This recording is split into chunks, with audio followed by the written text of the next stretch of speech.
आज हम एक ऐसी एडिक्शन के बारे में बात करेंगे जिसने स्कूल की टीचर से लेकर माँ बाप तक हर बड़े को परेशान करके रखा हुआ है। मेरा नाम है डॉक्टर नूर और मैं आज इस वीडियो में वेपिंग के मुतालिक डिस्कस करूंगी। क्या वेपिंग वाकई ही सेफ ऑप्शन है? गली में जाके वो करना दांतों को खड़ी खड़ी सा। पीने वाले को निकोटीन का तो मजा आता है, लेकिन क्या ये ऑप्शन वाकई ही नुकसान से बचा रहा है? जिस तरह 90s और 80s के म्यूजिक वीडियो में, ड्रामों में, फिल्मों में हर जगह हीरो मुंह में सिगरेट दबाए नजर आता था, इसी तरह आजकल का जो मसला है वो है वेपिंग। वेपिंग कोई न्यू प्रॉब्लम नहीं है। Electronic nicotine delivery system e cigarette का सिस्टम होता है। जो मॉडर्न वेपिंग डिवाइस है वो इसी सिस्टम के तहत चलती है। वेपिंग की जो डिवाइस होती है उसके अंदर एक बैटरी होती है और एक टैंक या पॉड होता है। एक्चुअली जो टैंक और पॉड होता है उसी के अंदर लिक्विड शामिल होता है जिसका फ्लेवर होता है, और यही फ्लेवर जो है वो वेपराइज करके ये लिक्विड आगे स्मोक की शक्ल इख्तियार करता है। केमिकल कॉम्पोजिशन जो वेपिंग की होती है उसके अंदर वेजिटेबल ग्लिसरीन और प्रोपिलीन ग्लाइकोल शामिल होता है। इसके अलावा इसके अंदर कुछ दीगर मेटल्स भी शामिल होते हैं जिस तरह के टिन, निकल, क्रोमियम वगैरह। सिगरेट में निकोटीन की डिलीवरी के लिए तंबाकू को जलाया जाता है जिससे 7000 से ज्यादा केमिकल्स रिलीज होते हैं, जबकि ये अमल वेपिंग में नहीं होता। इसीलिए कार्बन मोनोऑक्साइड या तार जैसे केमिकल्स वेपिंग से नहीं रिलीज होते। इसीलिए सिगरेट में निकोटीन की मिकदार ज्यादा होती है, जबकि वेपिंग में उसके मॉडल और ब्रांड पर डिपेंड करता है कि उसमें निकोटीन कम है या ज्यादा है। ऐसी भी कुछ वेप्स हैं जिसमें निकोटीन की मिकदार सिगरेट से भी ज्यादा है। दुनिया में वेपिंग दो तरह के लोग कर रहे हैं। एक वो लोग जो सिगरेट छोड़ना चाहते हैं और दूसरे वो टीनेजर्स जो कूल दिखना चाहते हैं। कुछ टीनेजर्स ने मुझे बताया कि निकोटीन के बहुत सारे बेनिफिट्स होते हैं, जैसे कि better concentration, better focus, better mood, less anxiety, less hunger and less weight. मेरे इर्द गिर्द जितने भी टीनेजर्स हैं, जैसे कि मेरे स्टूडेंट्स हैं, मेरे पेशेंट्स हैं, माय सिबलिंग्स हैं, फ्रेंड्स एंड कजिन्स हैं, जब मैंने उनसे पूछा कि वो वेपिंग क्यों करते हैं तो उनका ये मानना है कि वो वेपिंग फ्लेवर के लिए करते हैं। मैं डॉक्टर होने की हैसियत से ये बात बताना चाहती हूँ कि जो वेपिंग है उसके लिए टेस्ट बर्ड्स या टेस्ट रिसेप्टर्स, जो फ्लेवर है उसके लिए टेस्ट बर्ड्स या टेस्ट रिसेप्टर्स होना जरूरी है, और हमारे फेफड़ों में या लंग्स में कोई भी टेस्ट रिसेप्टर्स नहीं होते।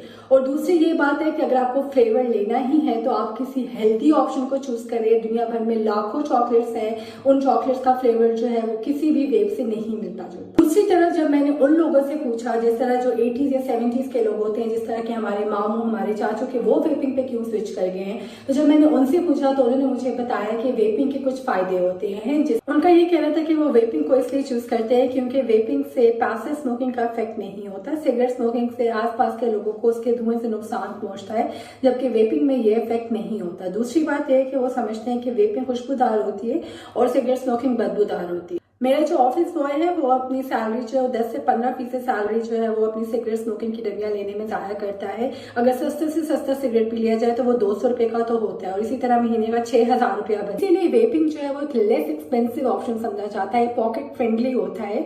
ये सिर्फ पाकिस्तान में नहीं, दुनिया भर में, यूके और यूएस में भी सस्ती से सस्ती तरीन वेप्स बनाई जा रही है। 2019 में अमेरिका में ऐसे केसेस की लाइन लग गई जिनको कोई पहले लंग डिजीज नहीं थी, लेकिन उनको फिर भी सांस में दुश्वारी हो रही थी। शदीद किस्म का चेस्ट पेन और हाई ग्रेड फीवर जैसे सिम्टम्स आ रहे थे।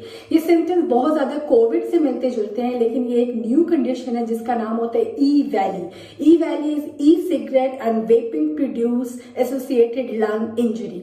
इस बीमारी का नाम तो बहुत मुश्किल है, लेकिन इसके पीछे एक सिंपल वजह थी। इन सब पेशेंट्स को जब इन्वेस्टिगेट किया गया तो सबके सब पेशेंट्स जो हैं वो वेप पिया करते थे, और इसी वजह से अमेरिका में इस डिजीज से 68 डेथ्स, और पाकिस्तान में जो लोग वेप यूज करते हैं उनकी तादाद 10 लाख से ज्यादा है। वेपिंग से ब्लड प्रेशर को बढ़ाती नहीं है, इसके साथ साथ हार्ट बीट को भी तेज करती है, जिसकी वजह से हार्ट अटैक का रिस्क इंक्रीज होता है। और बात सिर्फ दिल की नहीं, आपके लंग्स भी महफूज नहीं है। वेपिंग की वजह से ऑक्सीजन का गुजरना लंग से नामुमकिन है। टीनेजर्स जिनका ब्रेन अभी डेवलप हो रहा होता है, उनमें ये देखा गया है कि वेपिंग की वजह से उनमें साइकोलॉजिकल इम्पैक्ट आता है, उनके बिहेवियर चेंज होता है, दोस्तों के साथ उठना बैठना चेंज हो जाता है, और इसके साथ साथ उनकी एजुकेशन पे भी इम्पैक्ट पड़ता है।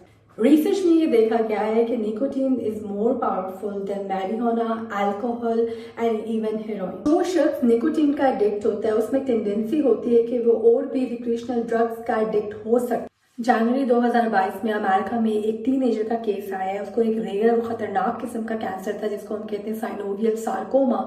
साइनोवियल सार्कोमा एक खतरनाक बीमारी है। उसको 25 रेडिएशंस और उसके 7 कीमो के सेशंस हुए, लेकिन डॉक्टरों के मुताबिक उसका एक वाहिद हल यही था कि उसके घुटने के नीचे वाली टांग को काट दिया जाए। वो एक स्विमर थी, अगर उसकी टांग कट जाती तो उसका कैरियर तबाह हो जाना था, लेकिन जिंदगी बचाने के लिए उसकी टांग काटना जरूरी थी। तो लोग ऑलरेडी ही सिगरेट स्मोकिंग में मुब्तला है और कैंसर के रास्ते पर चल रहे हैं, उनके लिए तो शायद वेपिंग एक ऑल्टरनेटिव हो, लेकिन इस ऐसा शख्स जिसके किसी भी किस्म की निकोटीन एडिक्शन नहीं की, उसे फजूल में वेपिंग करके अपनी टांग नहीं कटवानी चाहिए। In the end, I would like to say, hate the game, not the players. The game is nicotine.